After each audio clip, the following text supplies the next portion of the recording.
Europe 1. Pascal Praud et vous. Il est 12h50, le grand débrief. Europe 1. Le grand débrief de Pascal Praud et vous. Le gouvernement a pris la parole et condamne un événement dégradant. Un combat, je cite, de nains doit être organisé prochainement. Colère aussi de l'association des personnes de petite taille. Salim Chiboub a été contacté pour participer à ce combat. Il a répondu aux critiques sur Europe 1. C'est une boxe normale. Après, on commence à faire des amalgames, à dire oui, mais c'est des gens de petite taille, c'est des nains, c'est des bêtes de foie. Faut arrêter.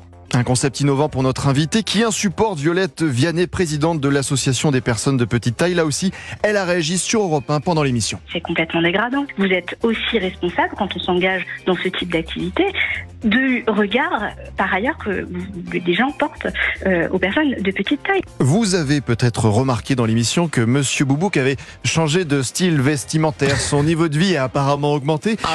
J'ai comme le sentiment que le jackpot à l'euro-million a déjà été remporté par des membres de l'équipe. Oui, mais on est blindés, vous n'imaginez pas. On ne sait pas quoi en faire.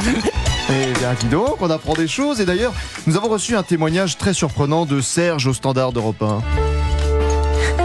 Faut pas se tromper d'ennemi, monsieur Praud. Je vous ai conduit en bagnole. Je sais pas si vous vous souvenez, vous étiez au PSG avec votre femme.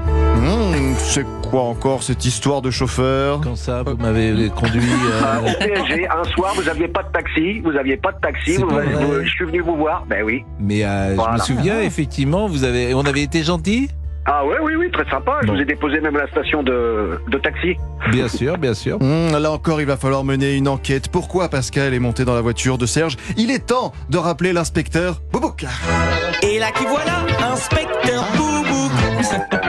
Coucou, inspecteur Boubouk. C'est votre voix. Mais oui, C'est le vrai monsieur Boubouk. Inspecteur Boubouk. D'ailleurs, dites-nous tout sur ce fameux trajet de Pascal. en fait, Serge vous a pris en taxi pour seulement 1 kilomètre. Eh oui, j'ai calculé la distance entre le Parc des Princes et la porte de Saint-Cloud. Vous m'avez pris pour 1 kilomètre, Serge? Oui, à peu près. Et quel est le problème? Bah, c'est une escroquerie, excusez-moi, Mais on prend pas pourquoi un taxi pour 1 kilomètre. Voilà la vérité. Merci qui? Merci inspecteur Boubouk. Et là qui voilà, inspecteur Boubouk. Bravo inspecteur pour une nouvelle Merci. enquête. Et pour nous remettre de nos émotions, petite pause avec Émilie Dez. Qu'est-ce qui est marqué sur votre t-shirt, cher Simon, Frida and Jane? Simone, Frida et Jane. Et alors, c'est en Qu'est-ce que référence à... Il y a Calo, Simone Veil et Jane Beck. Ah, oui. Merci beaucoup. C'était vraiment très intéressant. Merci Émilie, à très vite. L'hiver est dur, je pense que tout le monde est fatigué. Je demande à Donna Vidal-Rovel des RTT supplémentaires. C'est bien mystérieux tout ça, monsieur Quick Quick. Alors, le Claude, Sur Europe ma vieille Il était une fois. Ma vieille Il était une fois. Est-ce que vous voulez entendre le bruit d'une chips? Bah, Regardez, dites-nous surtout regardez. si elles sont bonnes. Hop là, vous écoutez... Vous allez parfaitement bien, monsieur Bah, Praud. Vous savez, c'est ça. Je suis pas sûr, mais bon. Oh, si, moi, j'en suis complètement sûr. Vous partez avec un diplôme de santé mentale. Bon, les premiers symptômes de fatigue ont commencé à se faire ressentir déjà il y a quelques semaines, comme les voix historiques Michel Drucker, Catherine Ney, qui avait l'air à fond quand elle était venue vous voir, les amis. 01 80 20 39 21, c'est le numéro que vous composez pour réagir et nous recevons. 01 80 20 39 21, c'est le numéro que vous composez pour réagir et nous recevons. Fatigué. Catherine Ney. Un suppôt éolique. Il faut que je dorme.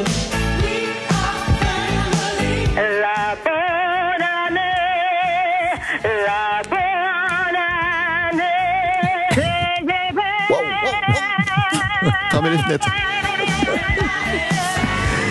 Et avant le début du journal avec Céline Géraud, nous aimons l'accueillir dans les meilleures conditions, elle est là. Et depuis mon arrivée, je sens comme un coup de foudre entre nous. Oh, oui.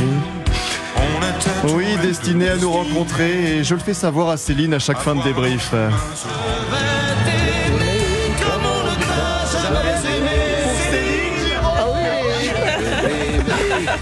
Déclaration d'amour tous les jours chez vous. Bonjour à tous.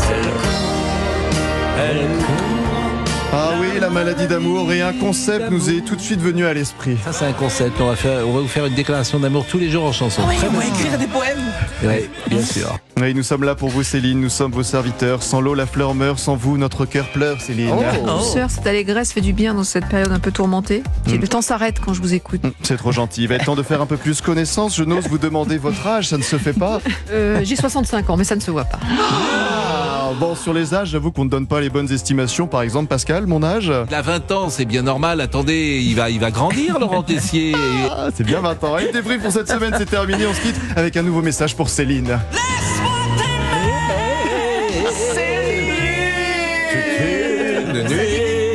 Ça dégouline tellement d'amour ici. Laisse-moi. Fermez les fenêtres. C'est pas assez, hein. Ah, quel accueil. Bonjour à tous. Bonjour Pascal. Vous ne faites pas votre 65 ans en tout cas. C'est vrai, vous bravo, avez hein. raison. En tout cas, voilà. Ce qui est sûr, c'est que vous m'avez l'air en forme. Et ça, c'est une très bonne nouvelle. J'espère que vous allez nous écouter parce qu'on va évidemment prolonger le débat. Mais si, vous allez nous écouter. Les auditeurs, en tout cas, sont avec nous. On va évidemment revenir sur l'allocution d'Emmanuel Macron, qui, vous le savez, est à Berlin actuellement pour rencontrer Olaf Scholz. On va parler de cette allocution. Que faut-il retenir de cette allocution avec nos auditeurs? On va parler aussi de la laïcité. On fête les 20 ans aujourd'hui de la loi de 2004. La laïcité toujours menacée. Alors si le port des abayas et des camis est en chute libre, en revanche, les contestations d'enseignement, elles, sont toujours à un niveau important.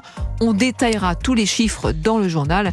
Et bien sûr, on décryptera toute l'actualité, notamment la menace des baby djihadistes. Merci Géraldine. Merci Pascal. Passez un bon excellent week-end. Bon concert messieurs, à demain soir. Week-end. Florian, à très vite. Céline, à tout de suite. C'était Pascal Pro de retour lundi de 11h à 13h sur Europe 1.